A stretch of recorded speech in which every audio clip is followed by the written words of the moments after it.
Bab 5. Suami tampan dadakan. Tidak usah, Ma. Jisya sarapan di luar saja. Tolak Jisya mengusap air matanya yang jatuh karena tak menyangka keluarganya sanggup melakukan itu. Sengaja menyakiti perasaan suaminya dan merendahkan suaminya sampai sebegitunya. Mas, aku beli sarapan dulu ya buat kamu. Sekalian aku antar ke tempat kerja kamu, kata Jisya naik ke mobilnya. Aku jalan kaki saja dan tidak usah repot-repot untuk membelikanku sarapan. Tolak pria itu melangkah meninggalkan istrinya yang sudah berada di atas mobil. Jisya turun dari mobil dan menahan lengan kokoh pria itu. Ikut aku saja, Mas. Lagi pula kan aku mau keluar juga, kata Jisya menahan suaminya untuk pergi. Nanti orang-orang akan merendahkanmu kalau kau terlihat pergi bersamaku yang hanya seorang satpam. Ucap pria itu menahan Jisya ingin melihat seperti apa respon wanita itu. Jisya tersenyum mengerat pegangannya pada lengan suaminya. Kenapa aku harus peduli dengan tanggapan orang lain? Ucap Jisya menarik lengan Arga. Tanpa Jisya sadari, ternyata Arga melengkung senyuman tipis di wajah datarnya.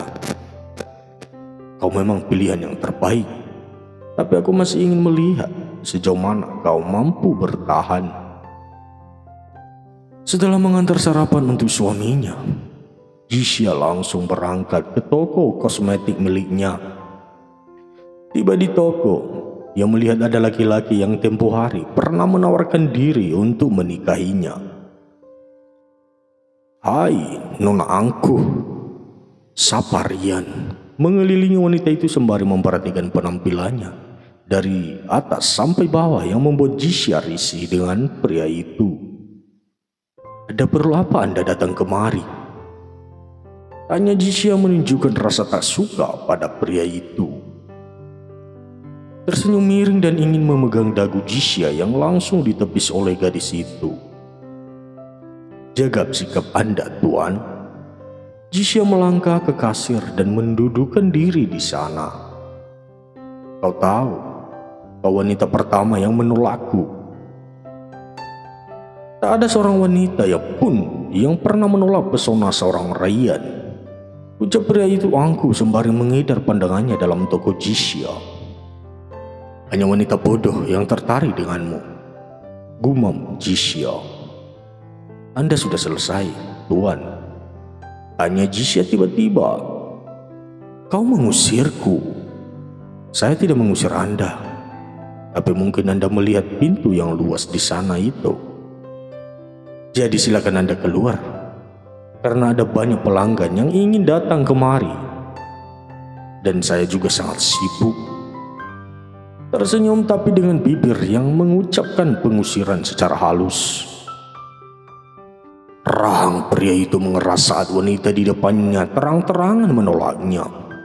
Lihat saja, kau pasti akan menyesal karena sudah berani menolakku. Ancam pria itu bergegas pergi dari Jisya Kosmetik, nama yang diberikan untuk toko itu. Jisya hanya membuat wajah tak bersalah. Sombong, gumam Jisya.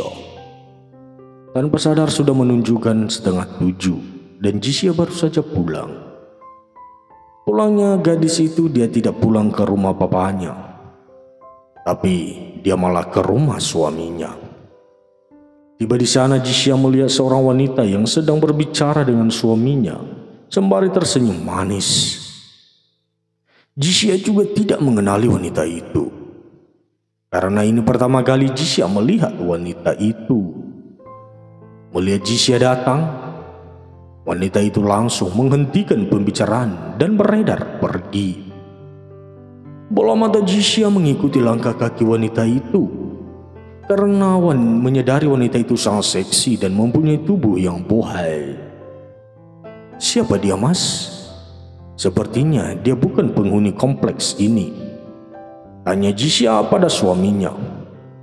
Dia hanya mencari seseorang yang aku sendiri tidak tahu. Jawab pria itu berbohong, ingin membuka pintu karena dia juga baru pulang bekerja. Mas, kita pulang ke rumah papa saja ya mas, karena mama pasti akan datang kemari saat aku terlambat pulang lagi, ajak Jisya pada pria itu. Aku belum mandi, jawabnya melangkah masuk ke dalam rumah. Mandi di kamar aku saja nanti mas, ujar Jisya takut kalau sampai mamanya datang dan membuat masalah lagi. Pria itu tak menjawab dan melangkah masuk ke dalam mengambil pakaian ganti miliknya dan kembali melangkah keluar. Ayo, ajaknya melewati istrinya itu. Mereka pun langsung pulang ke rumah keluarga Jisya. Tiba di sana ternyata drama sudah terjadi di dalam rumah itu. Plak, lemparan keras mendarat di pipi kakak kedua Jisya. Jisya terperanjat kaki dan ingin menghampiri kakaknya untuk menghentikan sang papa yang sedang diselimuti dengan amarah. Tapi tangan kokoh suaminya langsung menghentikan wanita itu. Jangan mencampuri urusan mereka, ucap Arga. Bab 6. Katakan sama papa, Sasa, siapa yang sudah mengambil kamu? Tanya Damar tergambar kemarahan dari wajah pria parubaya itu ketika putrinya datang berlibur malah membawa kabar buruk.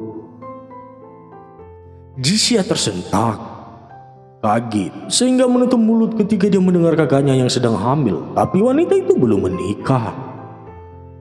Sasa tak langsung menjawab pertanyaan sang papa yang sedang marah besar.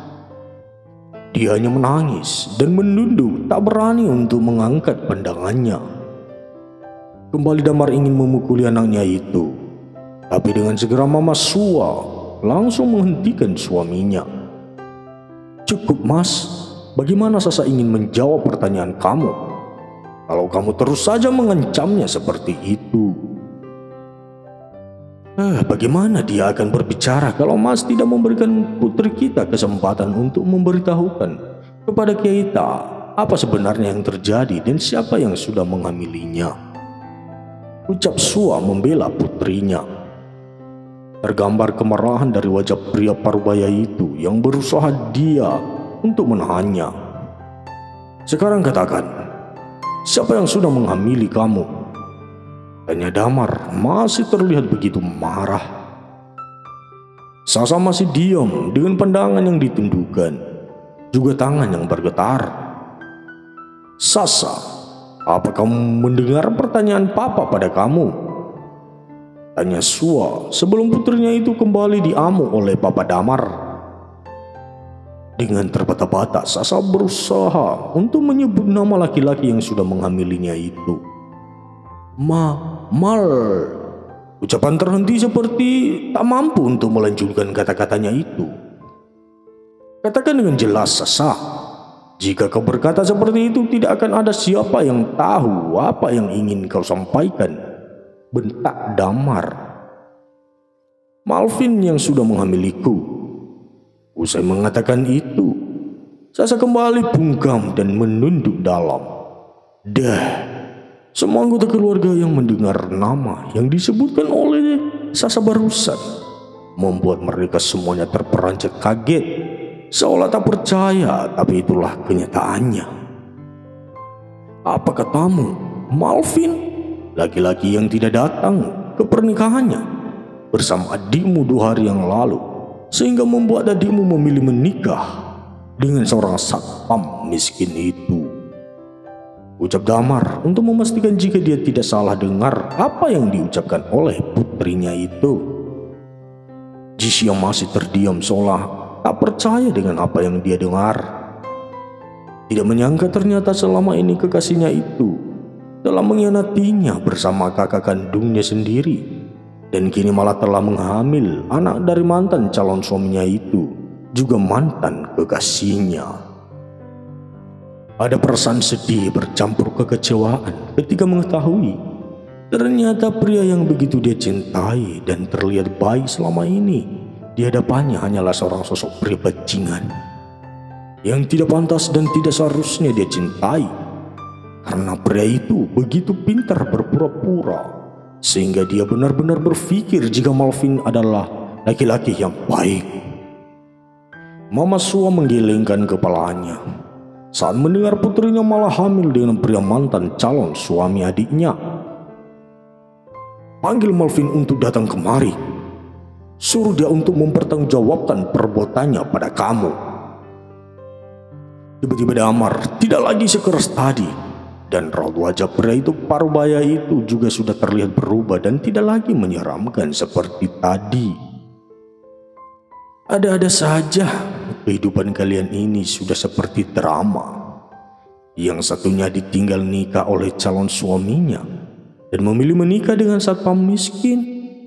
Dan yang satunya lagi katanya sedang berlibur, tapi kok pulang-pulang malah bawa bayi di perutnya. Dan yang lebih parahnya lagi, yang mengamilinya adalah mantan calon suami adiknya sendiri. Ucap Rini yang menjadi penonton setia melihat adik-adiknya yang seperti drama di atas panggung. Jixia masih terdiam dan berusaha mencerna apa yang baru saja terjadi. Dan dia juga berpikir bagaimana bisa selama ini dia tidak tahu kalau sebenarnya kakaknya itu selingkuh dengan kekasihnya. Sungguh sesuatu kenyataan yang tidak pernah dia bayangkan sebelumnya.